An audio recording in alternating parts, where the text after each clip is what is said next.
Demo besar yang berujung kerusuhan pecah dalam 2 hari pada Senin 25 Agustus dan Kamis 28 Agustus 2025. Ribuan buruh dan mahasiswa turun ke jalan secara serentak dengan titik konsentrasi massa di depan gedung DPR RI, Jalan Gatot Subroto, Jakarta.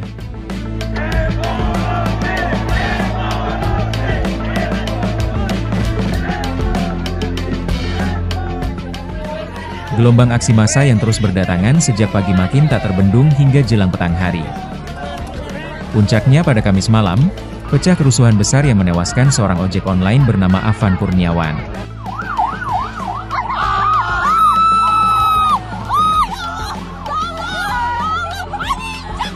Ia meninggal dunia setelah dilindas kendaraan rantis Brimob di Pejompongan, Jakarta Pusat.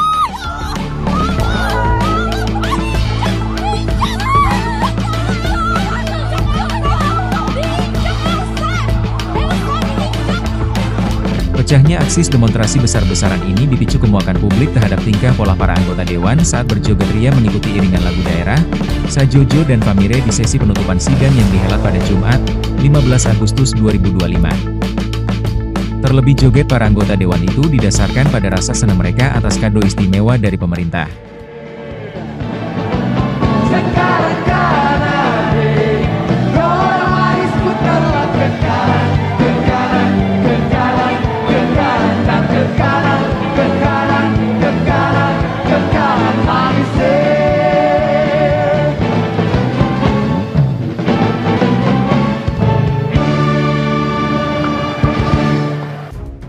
Pada penutupan sidang itu mereka mendapat keistimewaan dengan kenaikan pendapatan. Sejumlah tunjangan naik, bahkan ada tunjangan baru berupa tunjangan perumahan senilai 50 juta rupiah per bulan.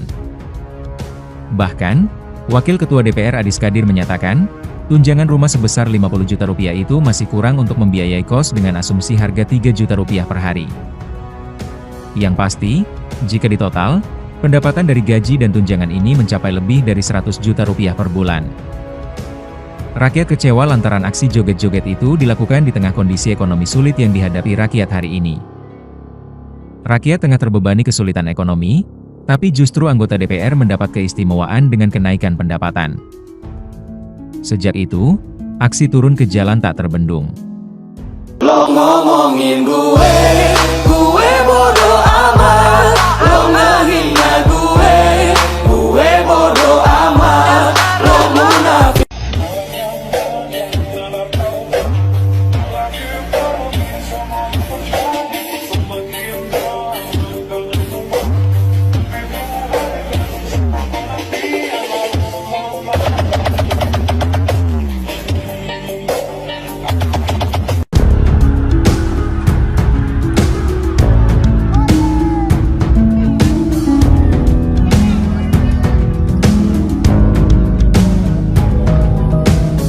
Ribuan buruh yang tergabung dalam aksi demonstrasi di depan gedung DPR MPR RI, Jakarta, mengaku sakit hati mengetahui besaran pendapatan anggota legislatif jauh lebih besar dari rata-rata pendapatan mereka sebagai pekerja.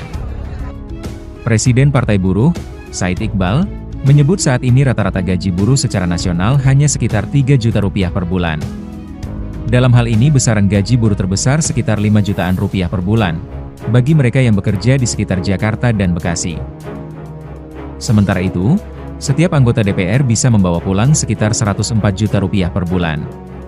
Angka itu sudah termasuk perkiraan seluruh tunjangan yang anggota legislatif terima, termasuk tunjangan sewa perumahan sebesar 50 juta rupiah per bulan yang tengah jadi sorotan.